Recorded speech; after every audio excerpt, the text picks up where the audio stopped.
러시아가 폴란드 공격을 계획 중이라는 소식을 들으면 충격받으시겠습니까? 아니요, 전혀 놀랍지 않습니다. 이 시점에서 우리는 전쟁 중인 세상과 그에 따르는 온갖 말도 안 되는 일들에 익숙해졌습니다.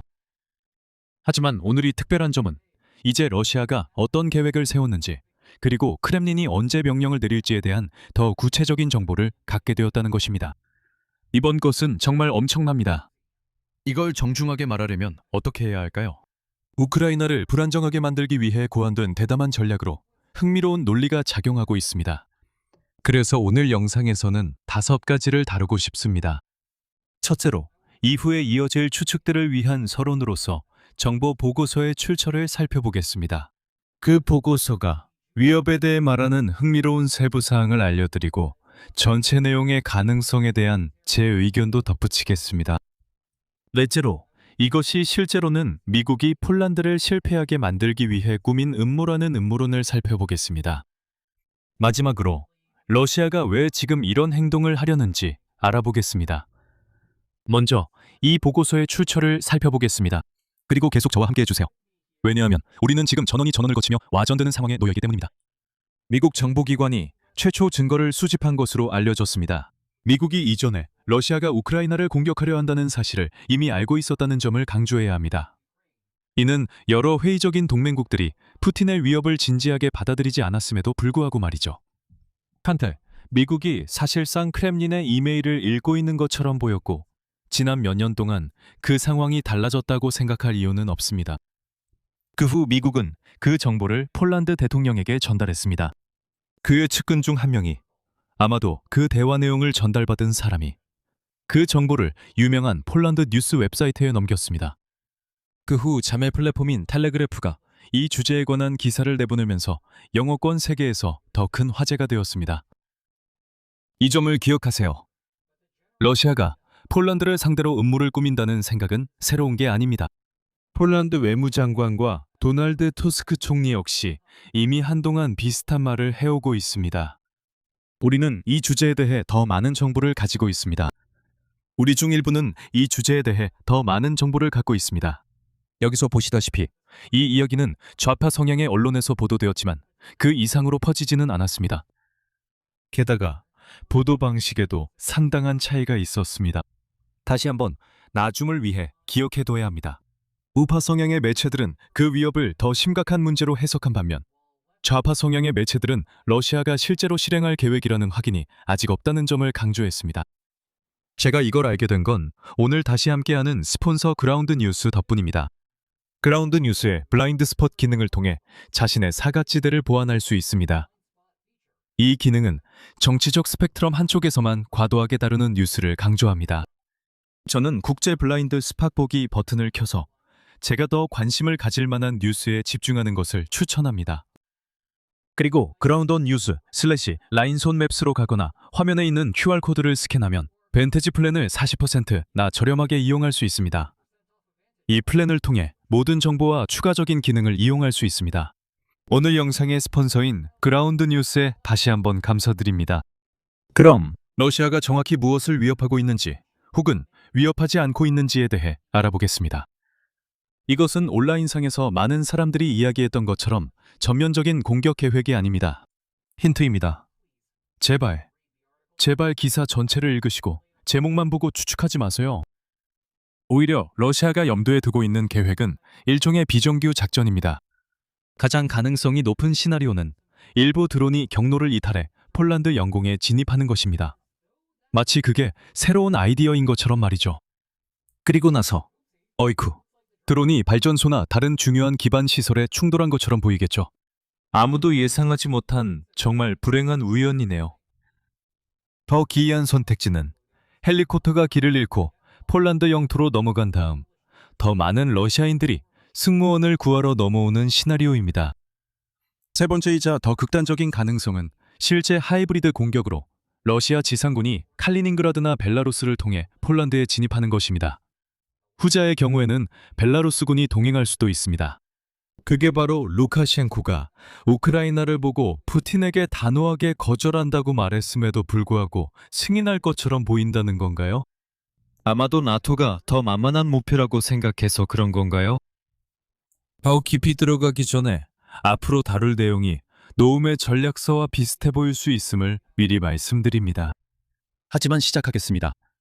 그 군사적 위기는 결국 나토 내부에서 정치적 위기를 초래합니다. 미국은 폴란드에게 군사적으로 대응하지 말라고 압박합니다.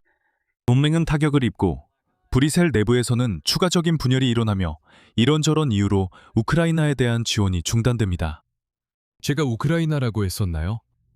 뭐라고요? 그래요. 문제는 러시아가 이 미친 전략으로 어떻게 결말에 도달하는지 대충 넘어갈 수 없다는 거예요. 그리고 여기 뭔가 있을 수도 있어요. 폴란드와 우크라이나는 제2차 세계대전 당시 소련으로부터 우크라이나를 해방시키기 위해 나치 독일과 협력했던 우크라이나 민족주의자 스테판 반데라를 둘러싸고 외교적 분쟁을 겪고 있습니다.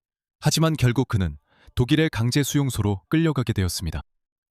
조언 드리자면 나치와 동맹 맺지 마세요. 아무튼 여기서 너무 깊게 들어가고 싶진 않지만 젤렌스키는 최근에 반데라의 운동을 따서 이름 붙인 특수부대를 승인했습니다.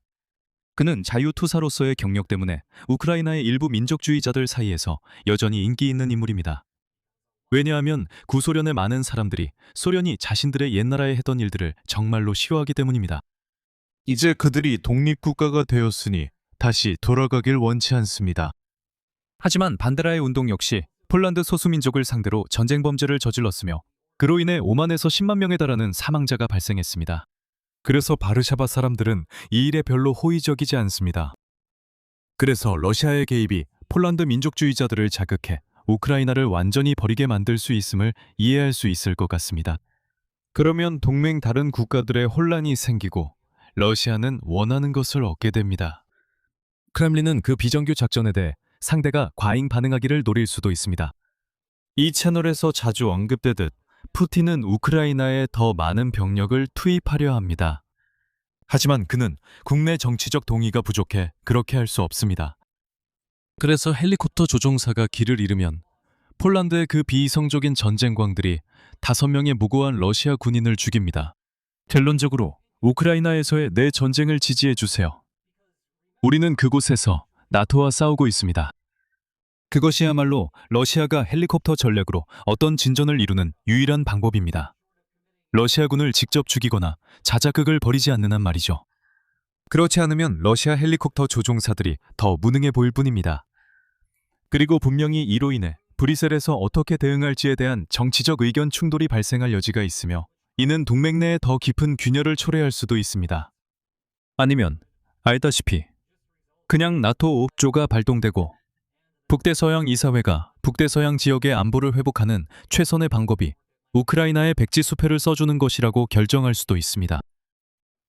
이것이 다음 주제인 거대한 음모 주장으로 자연스럽게 넘어가는 전환점입니다. 실제로 위협은 없습니다.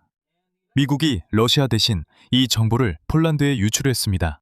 그래서 바르샤바의 정책 위반자들에게 폴란드는 모든 국방 예산을 우크라이나가 아니라 자국 방위에 쓰는 것이 더 낫다고 설득하기 위해서입니다.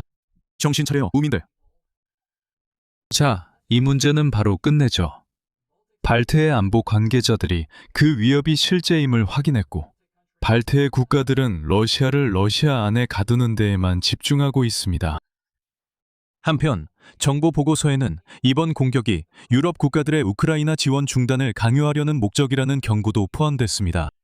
그러니까 이 음모론에 따르면 러시아가 미국에게 폴란드에게 우크라이나 지원을 끊으라고 부추기라고 시키는 건데 그 방법이 러시아가 폴란드에게 러시아가 그 지원을 끊게 하려고 한다고 말하는 거죠.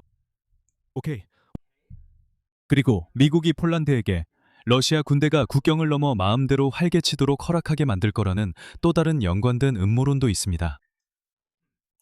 폴란드의 지휘체계가 어떻게 작동한다고 생각하는 거죠? 러시아 군대가 국경을 넘어오는 걸 보고 백악관에 전화해서 공격해도 되냐고 허락을 구한다고 생각하는 건가요? 아니요. 그건 그렇게 작동하지 않습니다.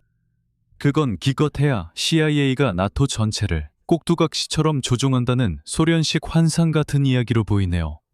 동맹이란 기적적으로 가끔씩 모두가 주요 정책에 동의하게 만드는 정치 조직이라는 게 더 현실적이죠. 오히려 미국이 정보를 공유해서 사전에 확고한 대응을 준비하도록 돕고 실제 상황이 발생했을 때 동맹이 당황하지 않도록 한 것처럼 들리네요. 그리고 만약 누군가가 미국이 폴란드에게 이번 일에 대해 관대하게 대처하라고 압박했다고 생각한다면, 그리고 폴란드 정치인들이 언론에서 이에 대해 강하게 반발하지 않았다면, 그 사람은 폴란드 정치를 잘 모르는 겁니다. 실제로 나토의 일상적인 내부 운영은 몇 년 전과 크게 달라지지 않았습니다. 여기 최근에 열린 연례 발트 지역 작전 훈련에서 미군이 나토 동맹국들과 함께 작업하는 모습을 담은 사진들이 있습니다. 미국이 유럽에서 지원 역할을 하려는 것과 유럽 안보를 포기하는 것은 구분하는 것이 중요합니다. 지난 2년간 나토에서 일어난 변화는 후자에 관한 것이었고, 그 정책은 트럼프 이후에 누가 오더라도 계속 이어질 것입니다. 또한 미국 정부 기관은 항상 대통령보다 우크라이나를 더 지지해왔다는 점도 주목할 만합니다. 따라서 행정부가 폴란드에 허위 정보를 제공했는데 미국 정보기관 내에서 그 거짓말에 대해 아무도 한마디도 하지 않았다면 그것은 정말 엄청난 음모일 것입니다. 마지막으로 이 폴란드 침입 의혹의 시점에 대해 간단히 이야기해 봅시다. 현재 상황을 보면 러시아가 이런 방식으로 나토를 압박할 수 있는 능력이 빠르게 서진되고 있다고 결론 짓기 쉽다고 생각합니다. 러시아의 전술적 이점은 드론 생산과 배치에 있습니다. 만약 크렘린이 내일이라도 우크라이나를 포기하고 갑자기 모든 드론 비축분을 나토에 재배치한다면 동맹국들에게는 오랜 기간 고통이 따를 것입니다. 하지만 연합군 변혁사령부의 LCIX 프로그램이 드론 대응 작전을 시험하기 시작하면서 상황이 변하고 있습니다. 여기서 러시아의 기회의 창이 있음을 알 수 있습니다. 지금 드론을 투입하거나 나중에 어려움이 있을 수 있음을 받아들여야 합니다. 사실 이것은 좋은 생각이 아닙니다. LCIX는 도입 기간이 길어서 첫 번째 활동은 4월에 이루어졌습니다. 여기에는 러시아가 기회의 창이 즉시 닫히는 것과 같은 갑작스러운 전력 급증이 없습니다. 오히려 이 전원은 오랜 시간에 걸쳐 일어날 것이며, 러시아는 나토의 동부 전선이 스스로를 더 잘 방어할 수 있게 되었음을 천천히 받아들여야 할 것입니다. 사실 LCIX가 결국 일어날 세력 변화에 대한 균형추 역할을 한다는 점을 강조할 가치가 있습니다. 러시아가 우크라이나 전쟁을 동결하는 즉시 크렘린은 자원을 나토 국경으로 즉각 재배치할 것입니다. 나토가 자체 균형추로 완화하지 않으면 힘의 급증이 초래됩니다. 기억하세요. 예방전쟁만이 세력 변화의 부작용을 다루는 유일한 방법은 아닙니다. 그 대신 반대편에서도 그 속도에 맞춰 대응해 나가면 됩니다. 오히려 현재 우크라이나 상황이 잘 풀리지 않고 있다는 게 가장 적절한 설명인 것 같습니다. 혹은 더 정확히 말하면 러시아에서 상황이 그다지 잘 풀리고 있지 않은데 그곳에서는 휘발유를 점점 더 구하기 어려워지고 있습니다. 모든 일이 잘 풀리고 있을 때는 부정적인 기대 결과를 가진 무모하고 변동성이 큰 전략에 굳이 뛰어들 필요가 없습니다. 당신이 뒤처졌을 때, 그리고 원래대로 돌아가기 위해 위험을 감수할 의향이 있을 때만 골키퍼를 빼는 것입니다. 그럼에도 불구하고 폴란드에 대한 공격 가능성에 대한 보고를 이미 발생한 폴란드 공격으로 혼동하지 않는 것이 가장 좋습니다. 러시아는 이 부분에서 입장을 바꿀 수 있으며 보고서 공개만으로도 모스크바 내 일부 의견이 달라질 수 있습니다. 아마도 크렘린이 이런 가능성을 제기하는 것을 앞으로 몇 달 동안 전쟁이 어떻게 전개될지에 대해 크렘린이 긍정적으로 보고 있다는 신호로 받아들이는 것이 더 나을지도 모릅니다. 하지만 우리 중 누구도 아직 그 단계에 이르지 못했습니다. 그럼 오늘의 핵심 요점은 무엇일까요? 진짜의 가능성이 높은 보고서에 따르면 크렘린이 폴란드를 상대로 비정통적인 공격을 계획하고 있다고 합니다.